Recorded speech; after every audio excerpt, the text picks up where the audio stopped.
Caribbean travel. I'm pleased to welcome you to Caribbean Journal's U.S. Virgin Islands Travel Outlook, presented in partnership with Marriott International. On June 1st, the U.S. Virgin Islands officially reopened its doors for tourism. It was the first Caribbean destination to do so since the beginning of the COVID-19 pandemic. That means that St. Thomas, St. Croix, St. John are all open and welcoming visitors again, with hotels open, other hotels soon to follow, restaurants open, and most importantly, the engine of tourism beginning to hum again. But this is a new age of travel, and with that come new challenges and new questions for the industry. What is the visitor experience like? What is flying like? What happens when I get to the airport? How have hotels had to adapt?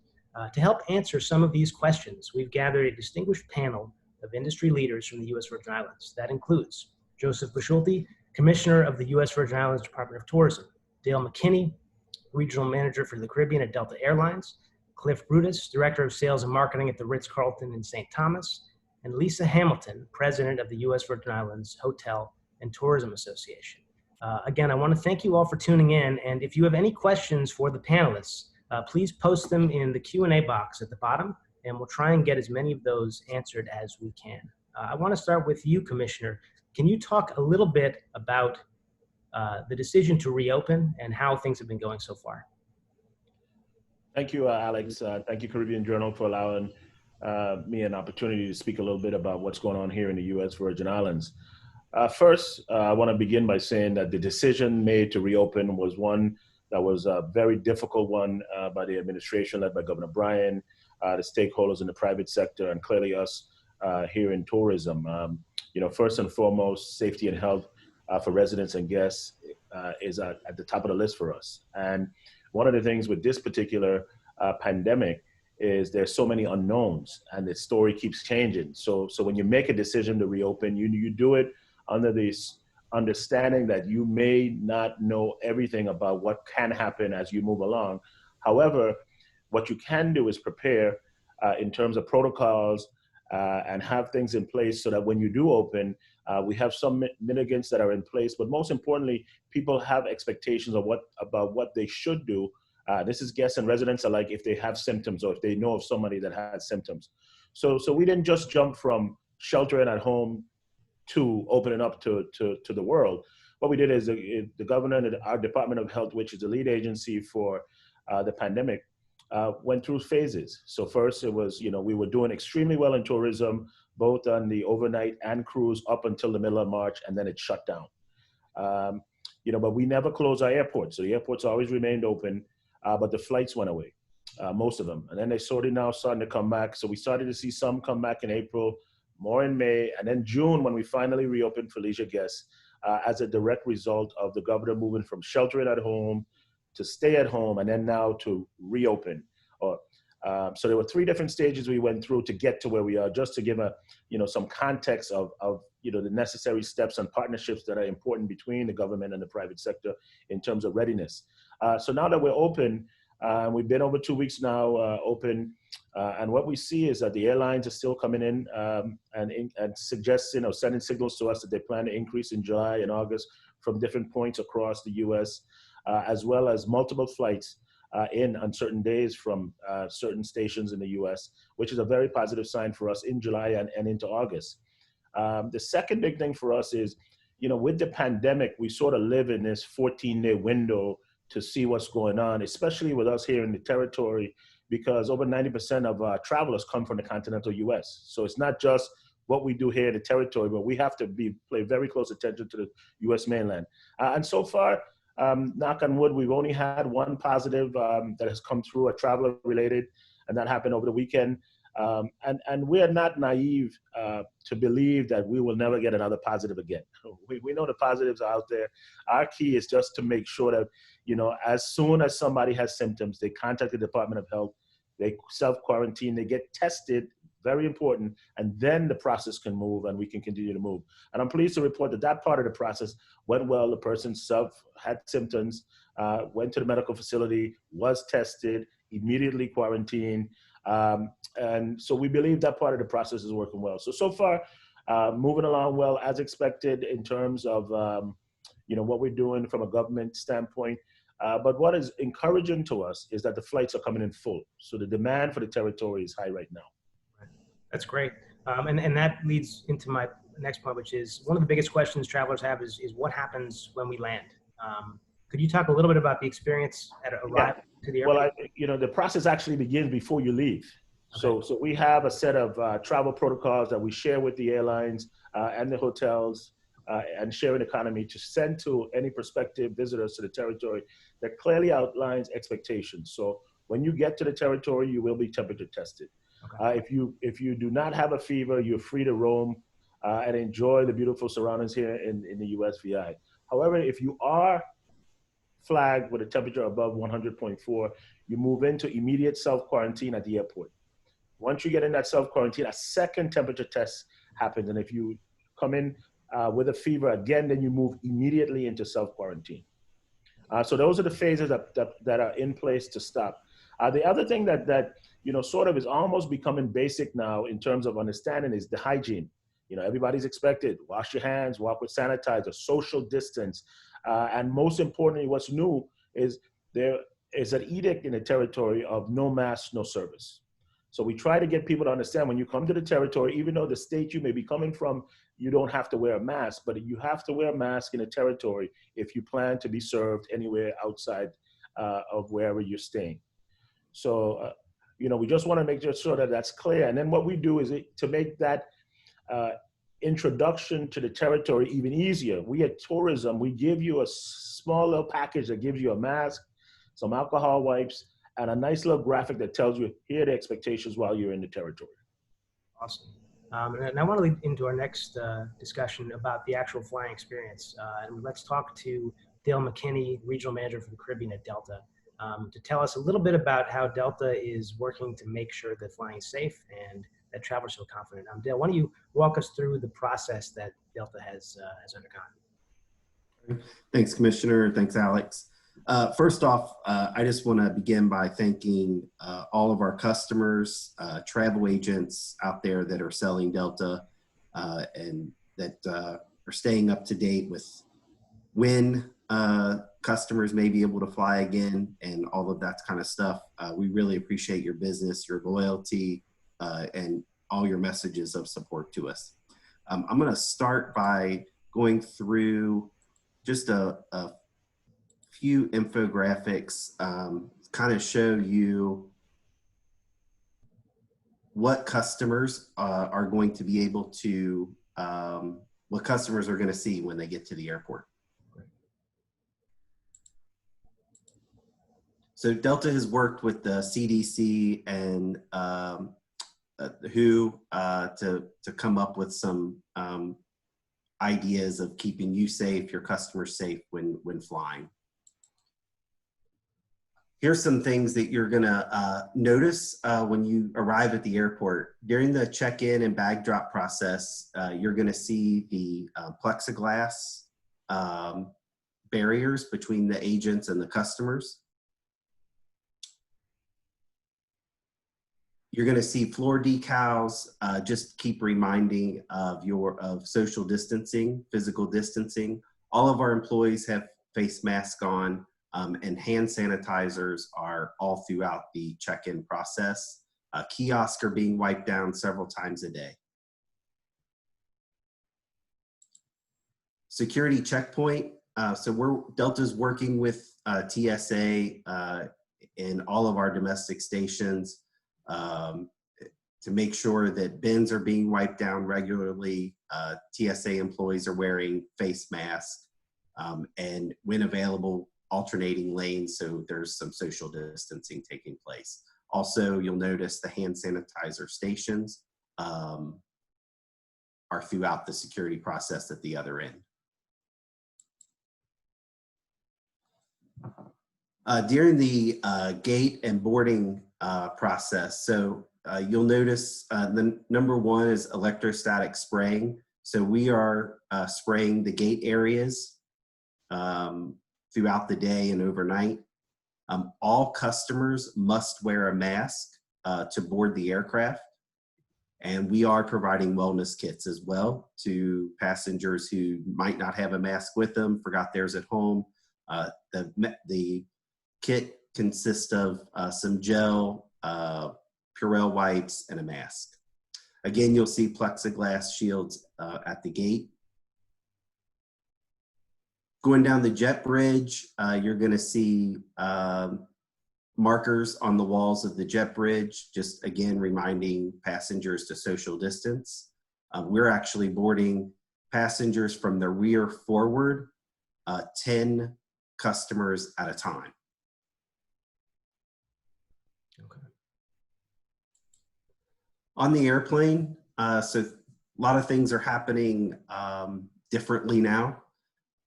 So there's an extensive checklist of that the agents are going through, flight attendants are going through to be able to make sure that everything is clean. Agents have and flight attendants, crews have the ability to call cleaning crews back to the airplane if the airplane does not meet their specifications. We are spraying the electrostatic spraying. We are doing between every single flight of the day. Lavatories are cleaned, overhead bins are sanitized, and all of our aircraft have the HEPA filter in them. Their fresh air is going between the outside fresh air and inside cabin air 10 to 30 times an hour. And again, when you get on board, we are handing out Purell wipes as well, besides what you have in your kit already.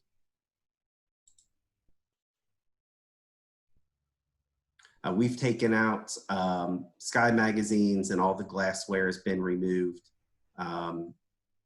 Seat back screens are, of course, cleaned, all between each individual flight.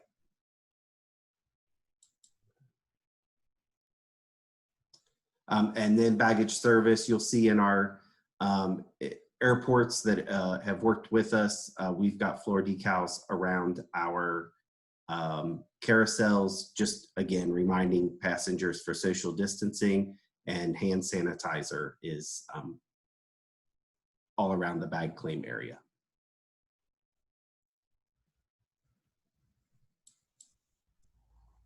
Awesome. So that's great, Dale. I mean, I think that's really one of the biggest questions that travelers have, is what that experience is going to be like. Can you talk about the route network to the U.S. Virgin Islands? Where is Delta flying from right now, and where in the USVI is it flying? Yes, so right now we are flying from Atlanta to St. Thomas and St. Croix. Okay. St. Croix is on Saturdays, and then St. Thomas for the second half of June, which we're in, we're flying 4 times a week. In July, we're going to, will be daily with extra flying on Saturdays.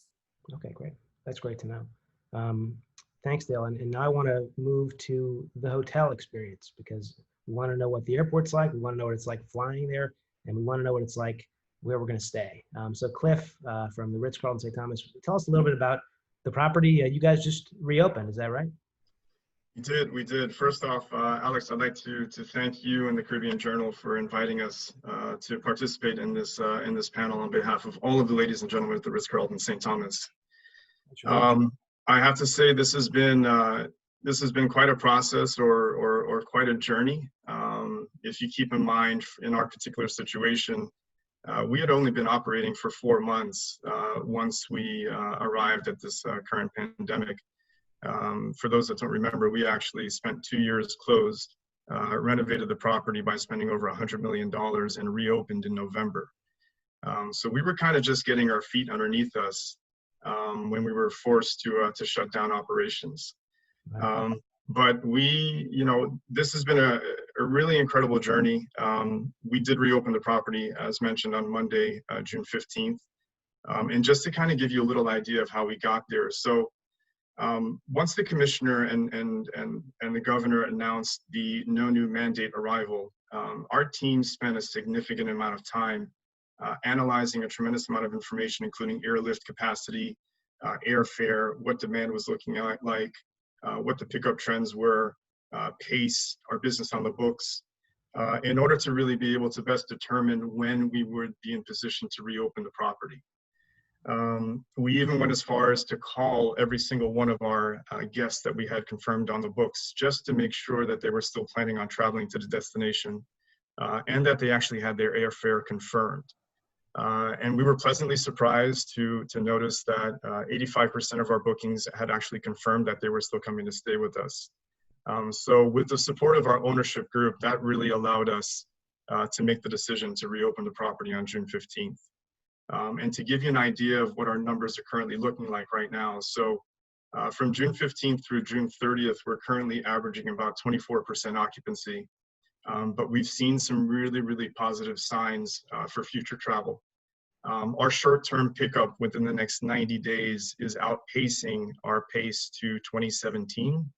And we are currently right now sitting at 40% occupancy on the books for July, and we are cautiously optimistic that we'll be able to increase that forecast here in the near future. As far as travel to the property and what that experience is like, Marriott International has, from the very get-go, they put together a global cleanliness council. And this council was put together with the experts in food safety, hygiene, public health, and infection prevention. And these experts were able to put together some really fantastic protocols and guidelines that we, the properties, then took and kind of personalized based on our own environment and experience.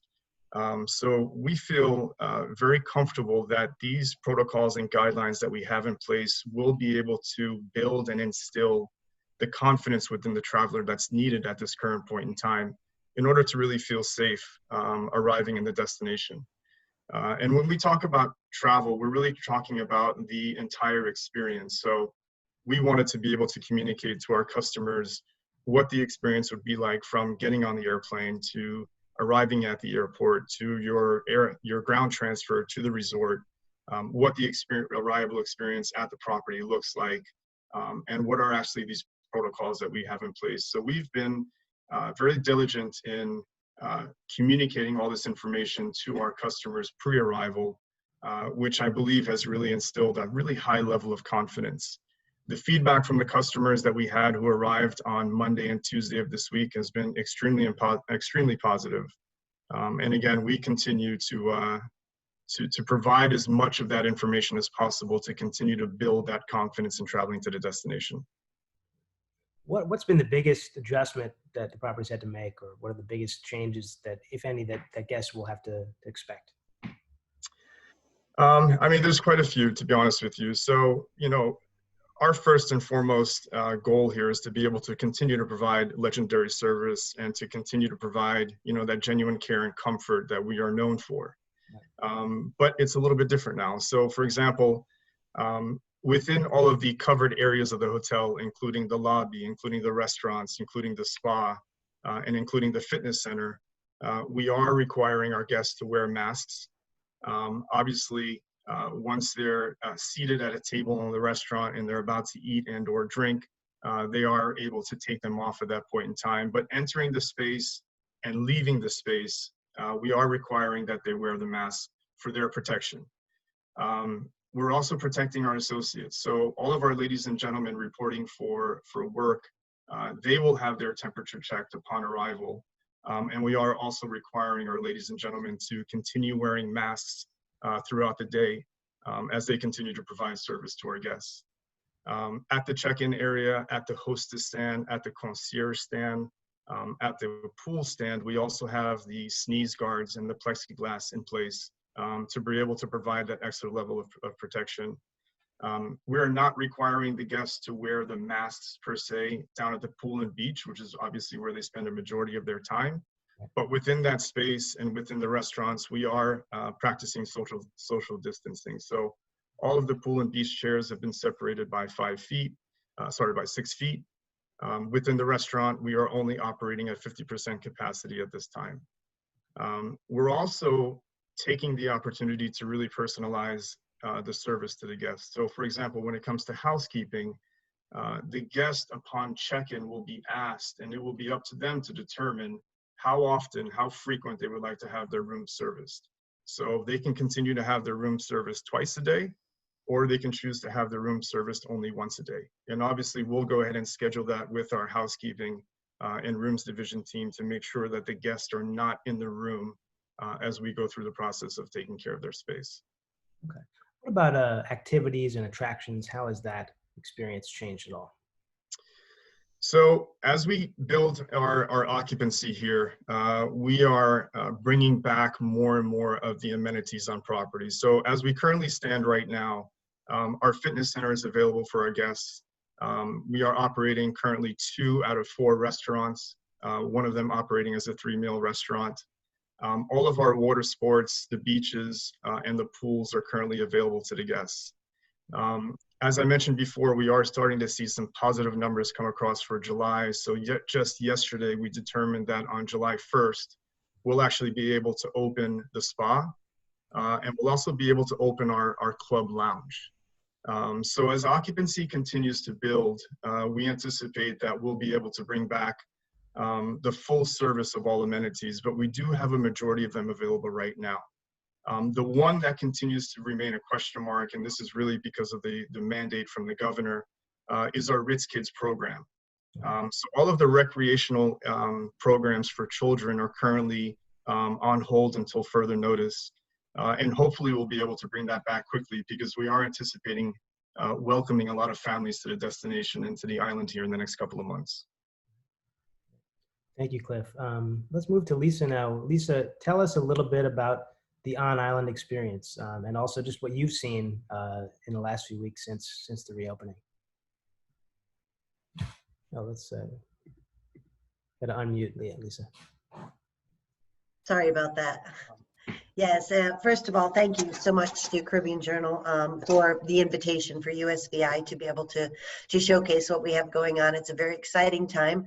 However, we are being cautious. You know, the priority is safety for everybody. And I would like to give a shout out to our administration, to the Commissioner of Tourism and our Commissioner of Health, because they have worked tirelessly. As we've said all along, there's no playbook for this.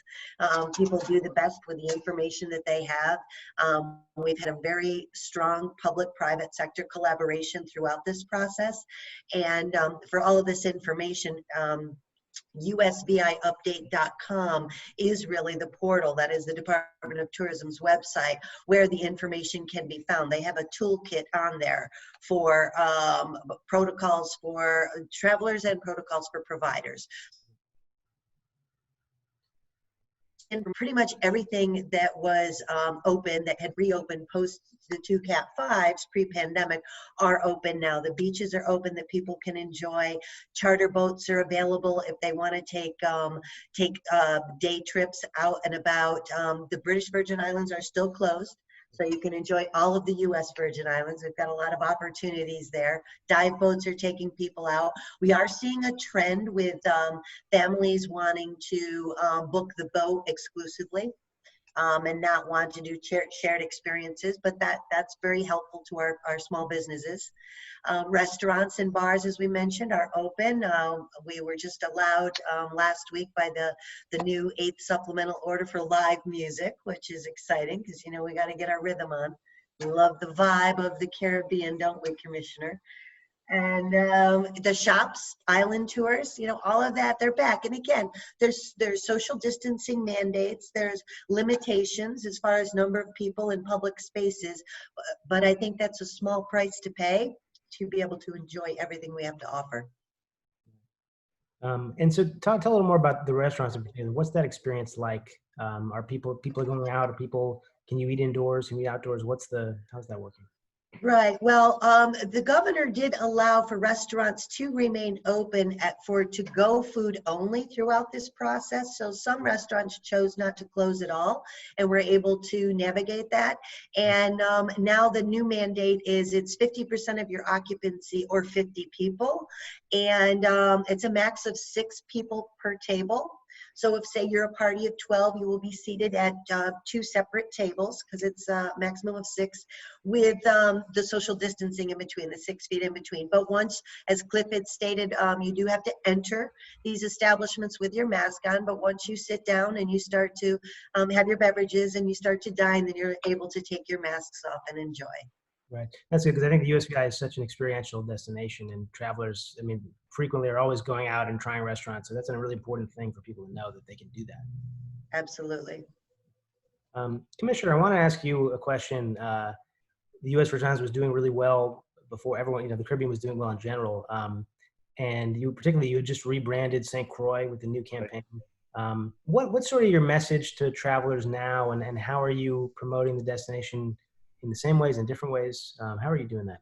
Yeah, well, we took that vibe like no other for St. Croix. We had just launched in January, doing extremely well, trending nicely.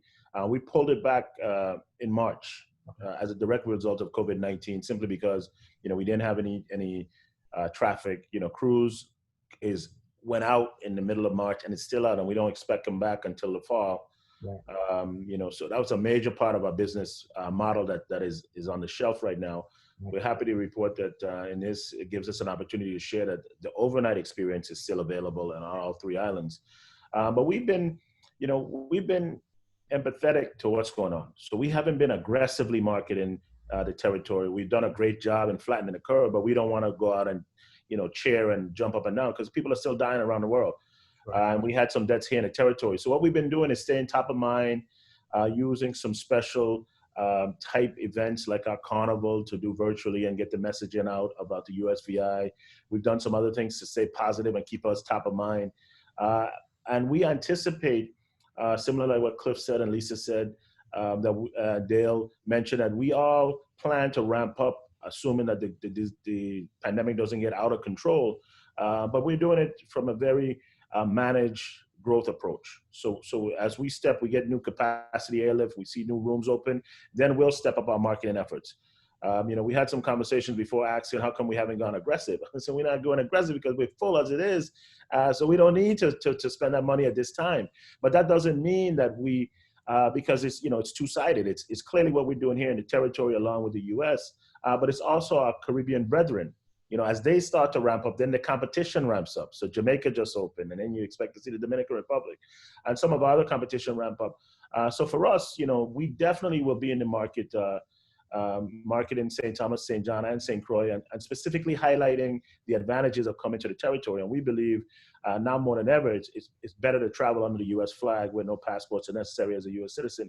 So we definitely plan to highlight that fact and highlight a strong airlift from the continental U.S.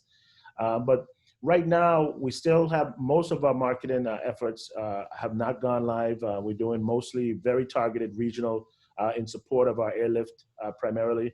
And we plan to ramp up. We're having very good conversations with our airline partners and hotel partners when that time is right to go with a more visible campaign. Another question people have is transportation on the island. Can you talk a little bit about the protocols for transportation for taxi drivers? How has that changed? Yeah, well, that's changed a lot in terms of capacity. So right now it's roughly half of a taxi van. You know, that's a primary mode of transportation here, especially from the airport, or the cars. We have a set of taxi, limo, tour driver protocols that are in place that allows for recommended disinfecting of the vans after a group leaves, must have hand sanitizer available, you know, something that probably goes against conventional wisdom that we're recommending based on what the scientists and doctors says. You know, go without the air condition, leave the wind down, and you know, get the fresh air when you drive, even though it may be hotter than you would expect, but it's safer in terms of you know, what can happen.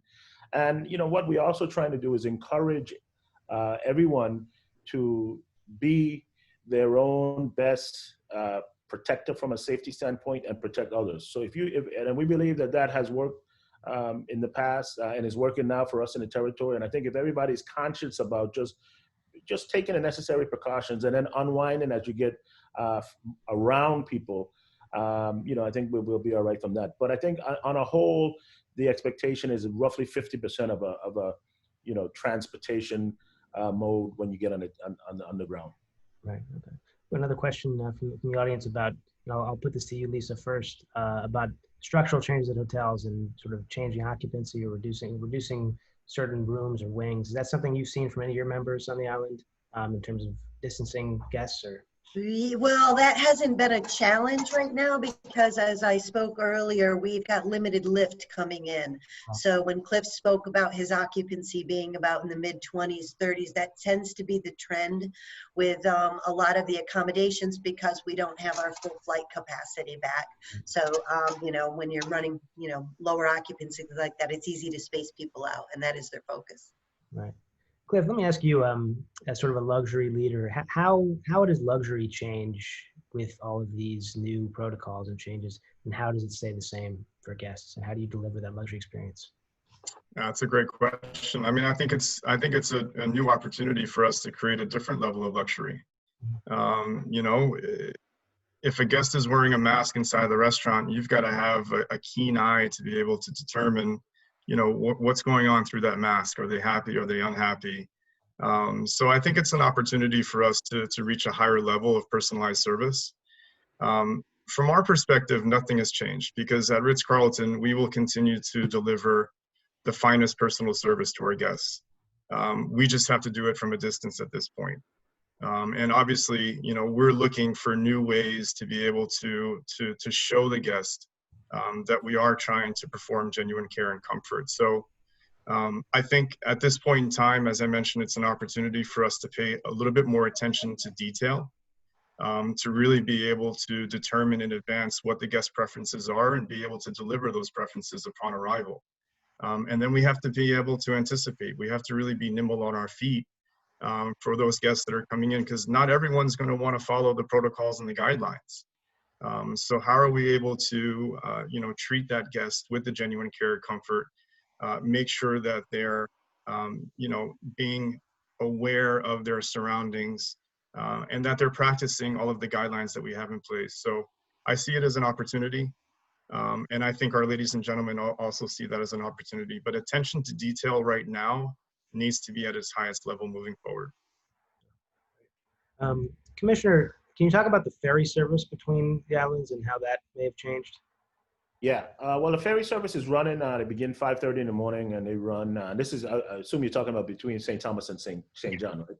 Yeah, so the ferry service is running as scheduled, same schedule pre-COVID that we're running right now. The only difference is mask is required, and that there's a level of social distancing if you're not in the same family on the ferries. So if you have a family of 4, you can sit together. But if you come in as a couple, you're with another couple that you met in the plane, there will be social distancing expected.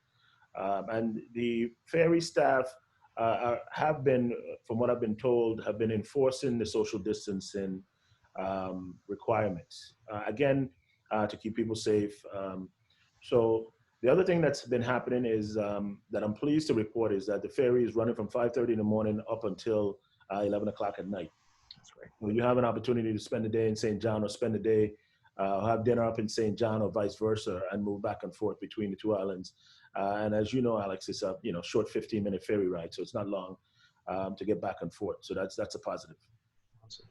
Yeah, let me ask you, have you seen what kind of response have you gotten from travelers so far to some of the new changes, and what are some of the biggest challenges for you guys in making those changes? Dale? Oh, I'm sorry. Could you repeat it for me? What kind of response have you gotten so far from travelers, or have you gotten a sense of how people are adapting to the new protocols? Yeah, that's a great question. I think every airline is kind of working through this, not knowing exactly what the right answer is. Delta has decided, we are capping our capacity at 60% in the main cabin and blocking every center seat. And first class is block capacity at 50%. Okay. And we've said that we are going to continue that through the end of September. So September 30th right now. And passengers are really liking it, just because it's making people feel safer, that they're not, sitting next to someone that they don't know. If you are, a family or a couple traveling together, then, we'll put you in the middle seat so you can sit together. That's not a big deal. But essentially, we're still, we've got capacity out of the airplane just besides the center seats to try to keep everybody, separated as much as possible. And we're getting really positive feedback about it. We're also, requiring that passengers have a mask on, unless they're, taking a drink or eating a snack or something. So overall, though, we're getting really good feedback with that. Great. I want to follow up on Dale's point with you, Cliff, about making travelers feel safe. And I think the people we've talked to in the industry lately, the biggest challenge is it's not just about marketing, it's about explaining, and it's about explaining to people how they can feel safe. How does that change the way you promote and market the property? We have to be fully transparent, to be honest with you. So, for us, it starts with our internal sellers, being able to provide them with as much information as possible so that they're comfortable explaining it to their clients. To be quite honest with you, over the past couple of months, I've had hundreds of conversations with luxury travel advisors, with our wholesale partners and with our OTA partners, just really kind of explaining not only the status of the property, but the status of the team and what we were planning on doing moving forward to kind of create a sense of communication before we actually decided upon the opening date of the hotel. So that when we finally decided to reopen the property, those conversations were kind of starting from the middle ground already, not from the beginning. As far as marketing and promoting the property, we're still in the beginning phases of that. As Commissioner Boschulte mentioned, we want to be very sensitive to what is continuing to happen throughout the world and throughout our key feeder markets as well. So we are just now starting to kind of determine what that messaging will be. Obviously, it will be focused primarily on, again, what are we doing at the Ritz-Carlton St. Thomas in order to instill that confidence within the traveling customer.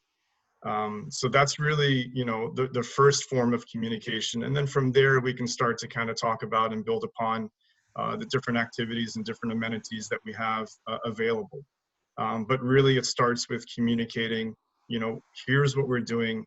Please feel free to ask any questions and feel safe to travel to the destination and to the property as well. Commissioner, what gives you confidence about the USVI's ability to rebound, and what are sort of the strengths you see in the destination that are going to position it well moving forward? Well, I think it begins with, our partnerships with the private sector. The government can't do it by itself. So we need to have strong partners, as Lisa mentioned, the HTA, different other groups have been very involved in the decision-making process. So because we need, as a tourism destination, we need the Ritz, we need the HTA, we need Delta to participate. And it's better to have conversations with them involved in the discussions about what we need to do and what's going to help them be successful for us to move. So that's been very helpful. I think the second thing that does happen is our governor made very quick decisions to shelter in place. So when the conversation started to really take a big turn, at least in the region, in the middle of March, the decision wasn't made to see if we get the big spike before we shut down. It was made to shut down before we get the big spike and hopefully flatten out. And I think that helped us a lot. So we did have cases in March, and we had some things that were happening that were travel related. But I also believe that because there was some level of preparation that was happening when the virus was happening through the DOH and following the CDC and WHO guidelines, that our decision makers were comfortable enough in making decisions even without having all of the facts. We didn't want perfect to be the enemy of good, sound decision making. So we did it. And I think what that has helped us leading into the future now is I think that we are better prepared when we do have positives to react, not in panic, but to react responsibly to try to figure out exactly where the person is or the family is, trace contact to make sure that we do what we need to do in terms of not allowing the spread to happen. And most importantly, I think we have to have an open mind. You know, the governor said all along that if it does spike out of control, then we will go back and we will go back and take some measures to go back into the situation.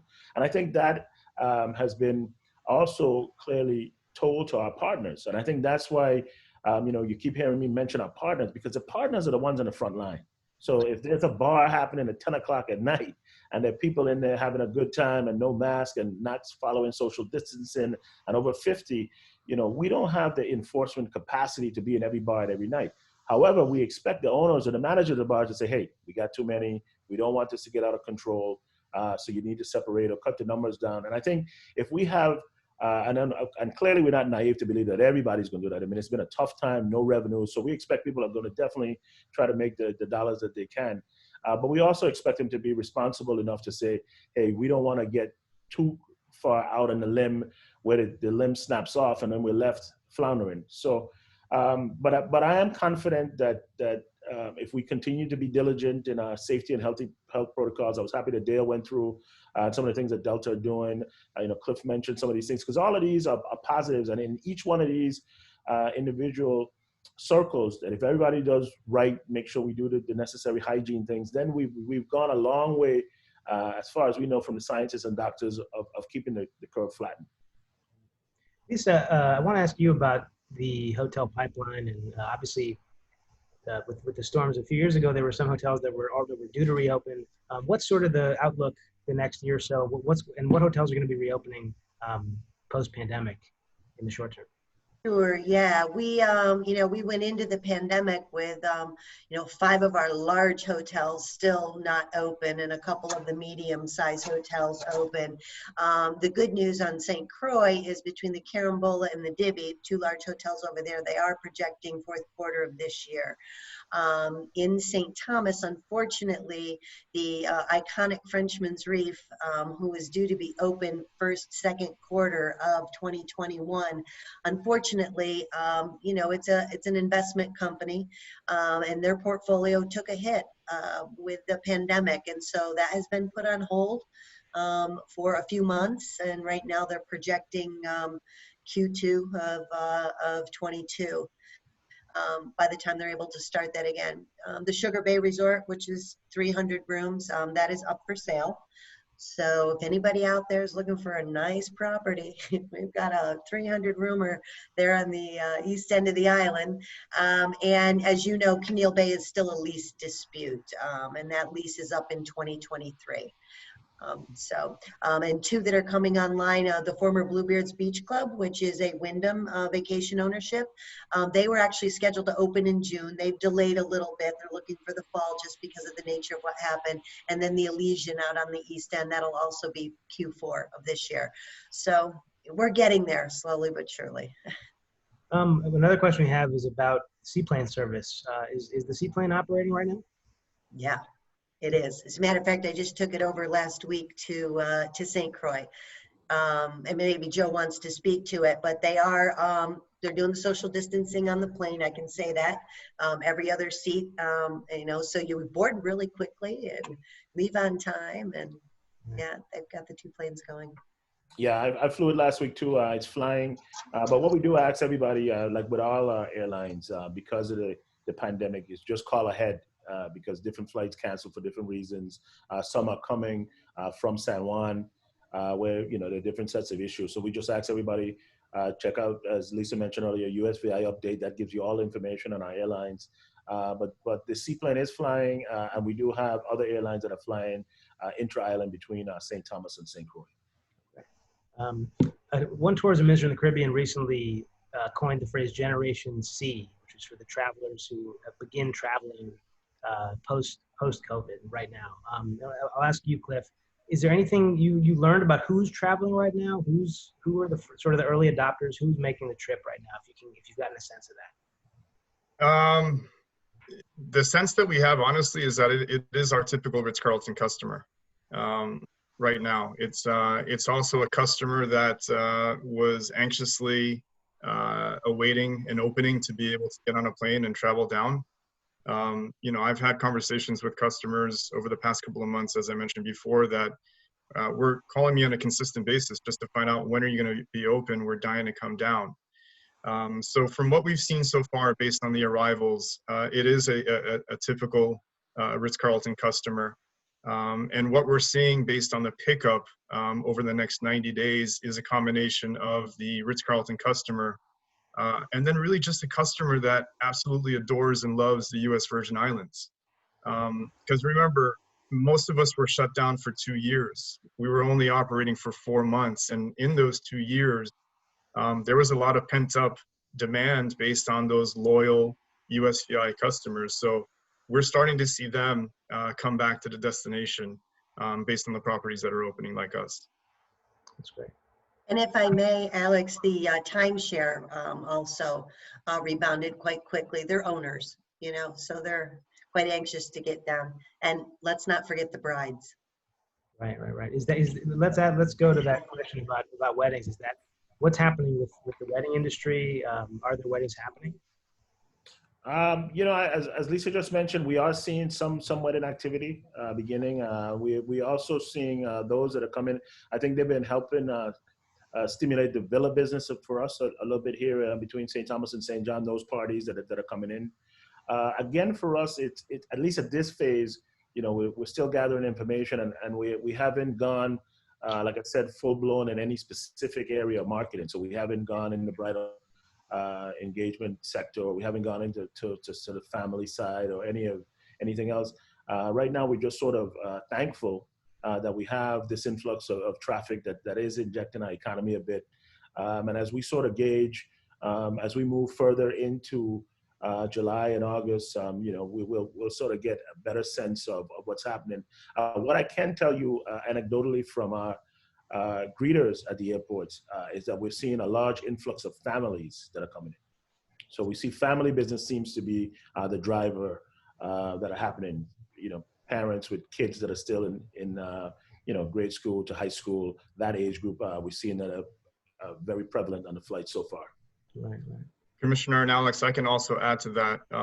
I can confirm that we actually have 5 weddings on the books for July, and we have 5 weddings on the books right now for August.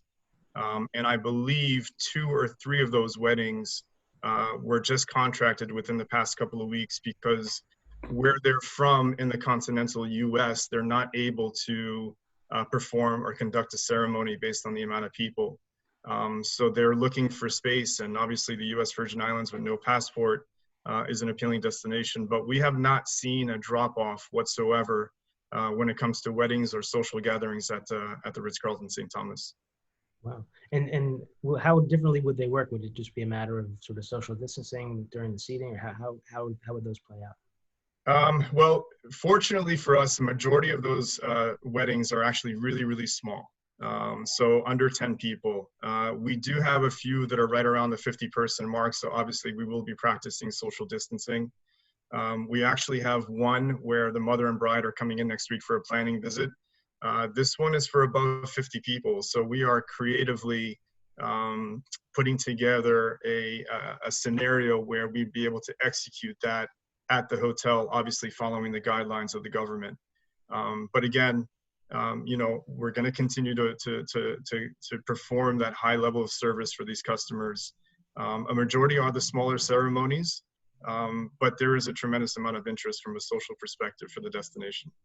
Right. You know, a few months ago, I think we can all agree it was hard to even imagine doing a webinar like this, just because everything was locked down, and it was hard to have sort of an outlook about anything. And obviously, there's a lot of uncertainty. But I wanted to go through the group and just see what's your outlook if you had to pick.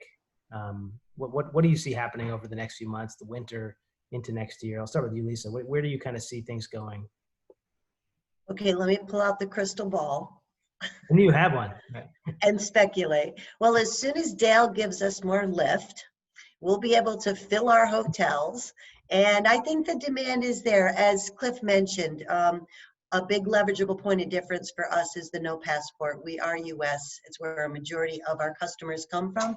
I think there's a safety and security feeling with the destination. So I am cup half full, and I'm looking forward to increased demand safely as we navigate this.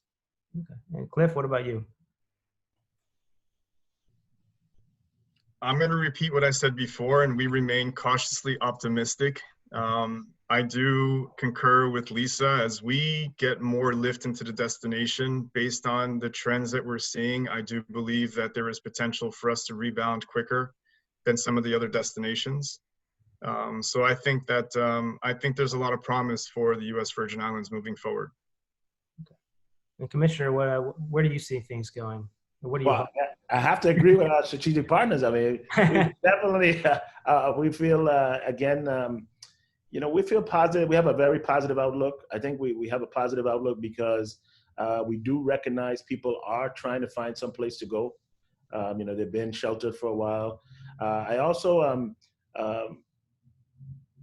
have a good hope that we find some level of the vaccine and a cure that allows people to move around freely, because I don't think we will ever get back to where we were until we get some vaccine. I was just reading that they have a cure and there's tons of money going into finding this cure. But again, we have to be real in terms of we don't know, because one of the concerns that you're seeing is that the flu and the winter season is coming and maybe a second wave. But so far it's good. And I think that's why it's so important for us to capitalize on the now. We know we're in good position right now. We're first out of the gate. We feel positive about that. Summer is normally a downtime for us. We actually have rejiggered some of our projections internally year over year, even with the restricted airlift and accommodations, and we look at it in terms of the realities. If we had this same conversation in April, I'd have been like, I don't know when we're going to come back. And now in June, we can say, hey, we feel pretty good about where we are. Hopefully when we have this conversation again, sometime in August, we're saying, hey, it's actually coming up and looking better than we've seen. I think Delta is a good example. When we spoke with Delta, we saw some information in Delta in May. They were still Friday, Saturday, Sunday. And then all of a sudden, things started to pick up. The territory open. Then we started to see positive information of a second flight on a Saturday, and then information with a flight from JFK coming down. And all of those things may have been on the table for Delta, and I'm sure Dale could speak to it, but we didn't hear that information, and now we're getting that information. So we hope that we continue on that path. And as Lisa mentioned, the airlift continues to come in from all our strategic partners, and I think that helps us all around. Right. Dale, what about you? I mean, it must just be nice to see people traveling again on airplanes. Yes, it's really good, actually. And as things move, our schedule is, of course, we continue to monitor markets, consumer demand, government regulations, and so as we see our flights, butting up to that 60% capacity maximum that we are doing, then if we see that on a consistent basis, then that's when we start looking at other options. And so we're dedicated to that.